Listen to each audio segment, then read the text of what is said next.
Hey, welcome back.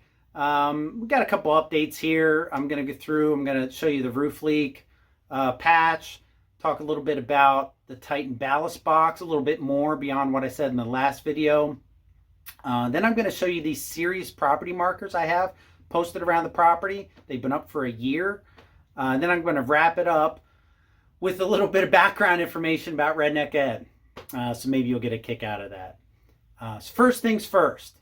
The roof leak, you've seen it here, and I talked about it during the last video. Let's take a look up on the roof and I'll show you the patch that I did. All right, so here we are on the top of the roof. You can see what I did. Just put that roof tar stuff on it. But at first I used a putty knife, peeled the shingle up, smudged it underneath there and all the way across and sort of resealed it, and then I kind of cleaned up my excess.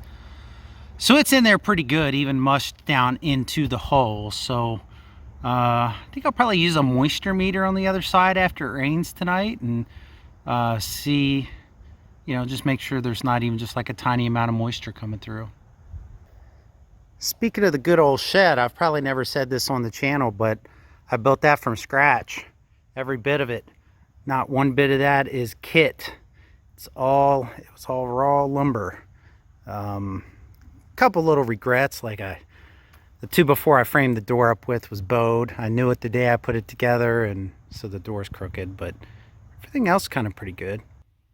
Okay, so you ended up with a little bit of bonus footage there. Clearly I am proud of the shed. Anyway, next topic is the Titan ballast box. I mentioned in the last video the total amount of weight I have, the box, the pavers, the filled tires, and then of course my weight being plenty to keep the rear tires stable when I was reaching the max lift capacity with pallet forks, moving some of those concrete sidewalk blocks. So all of that is still true, but someone commented, and I just wanted to add, kind of add to that. If you're frequently maxing out your front end, you may want to add a little more ballast, because the other advantage of ballast is that it's taking load off of your front axle and distributing it a little more evenly across the entire tractor. So maybe another row of pavers, like another 200 pounds. That'd be a lot, right? I mean, I think the 24 behind the pivot pins in the back, I think it's spec'd at like 600 and some pounds. So you're at like 550 at that point. You're pretty heavy.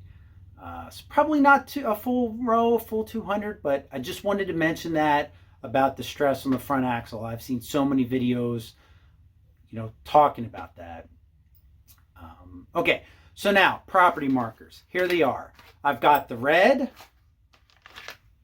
purple, green, and the yellow. And I have all four of these colors up, and have had all four of these colors up around the property for 1 year now.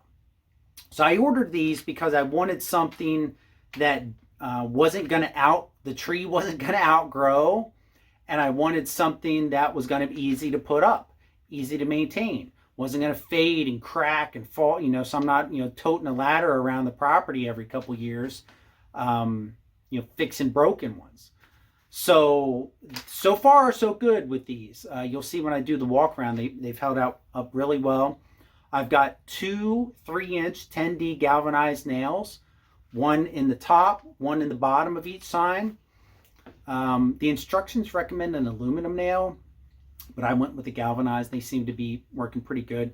Leave a little bit of space, hang out in the front so the tree can grow, and that's what I did on all of the signs. All of them definitely are wearing well. They don't seem to be faded or cracked or really nothing. They're flexible and sturdy, just like they were a year ago when I put them up. So if you're in the market for marking your property, which if you have property, you should be marking it in most areas of the country at least, I would go with Serious Property Markers. 32 signs for $70, and that counted shipping. And then if you wanted to, if you order I think 100 or more, they will inscribe the bottom for free. If you're 100 or less, it's like a $25 setup fee to scribe the bottom, which actually is a pretty good deal for a sign that's going to last a really long time. So let's do the walk around of the property, and then we'll come back and talk about Redneck Ed. All right, so there it is. After a year, I mean, that thing looks pretty good. It's not like stained or anything. And I'll show you the swing set to kind of show you what I'm talking about with the stains I was worried about. But that looks pretty good. Yeah. And then to sort of give you an idea of from a distance, then if I go down here, I don't know if can you see that one? Zoom in. The yellow is my sign marking my property, and the white one is the Parks sign marking their property. So yeah, that looks, I think, pretty good. So here's the muck on the swing set. I was wondering if maybe the signs might pick up the similar muck over the winter, which of course this, wipes off, but I don't want to be going around the property, cleaning property marker signs with 409. But as you can see, they seem to hold up pretty good. So here I am, like maybe 75 feet away from the line. You can see that sign pretty good. I'm going to back up, show you a little further away. And here we are, down over the hill. And again, I mean, those yellow ones, they really stand out. You can see, the one here and then the other one back there.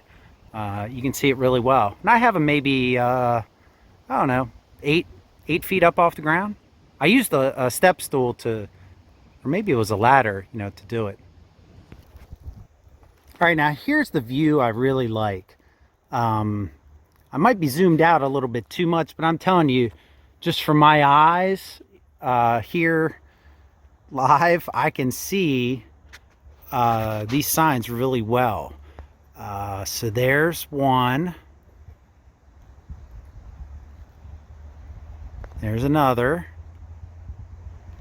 And then look at that in comparison to this one. That's like a, standard private property. Look at those in frame. Much more visible. And further down the chain, you can see that one. And then way down there, do you see it? I'll give you a second. How about now? Oh, is that all I can zoom? Well, that's all the further I can zoom, but there's a oh, it was blocked by the stump. You couldn't see it in the camera, but yeah, there's one all the way down there. It's like, that's really good for those yellow signs. I'll show you the other colors here in a minute. All right, so here's the green one. You can see kind of how that shows up. I mean, pretty good. Not as good as the yellow one, though. All right, so there's the red one. You can see that one kind of blends in. So, don't really like that one, but it has held up well. Just can't see it as good as the yellow. Then here we are with the purple. Again, held up well. It's just, really hard to read. And that's another thing. When you get right up on it, you can see the stenciled lettering.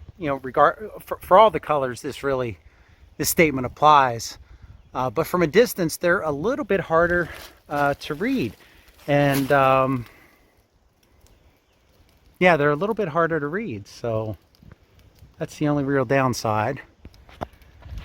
But I'll turn around here and pan over, and you can see my neighbor.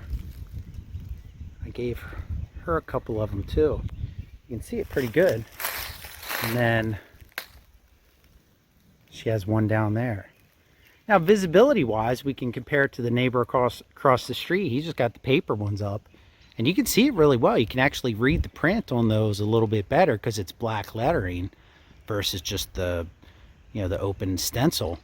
But the problem is the tree's gonna outgrow it, and that thing's gonna rip down. It might take a couple years. So yeah. All right, there's a little better close-up of my neighbor's sign. It's not really paper. I guess it's like a plastic coating thing. Definitely easier to read, but we'll see how it holds up. All right, so hopefully you found that helpful.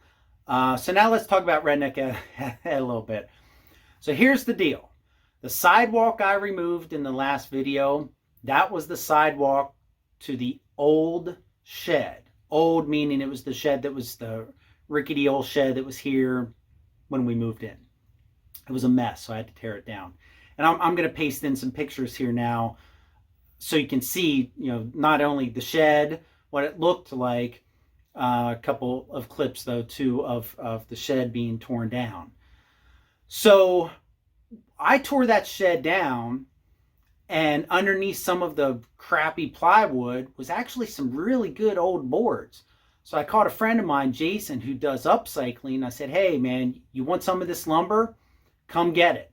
So he come over one day, I might have actually been 2 days, and loaded up some of the boards. Some of them were too far gone to really be worth it, but there was quite a bit that he took. And during that whole process,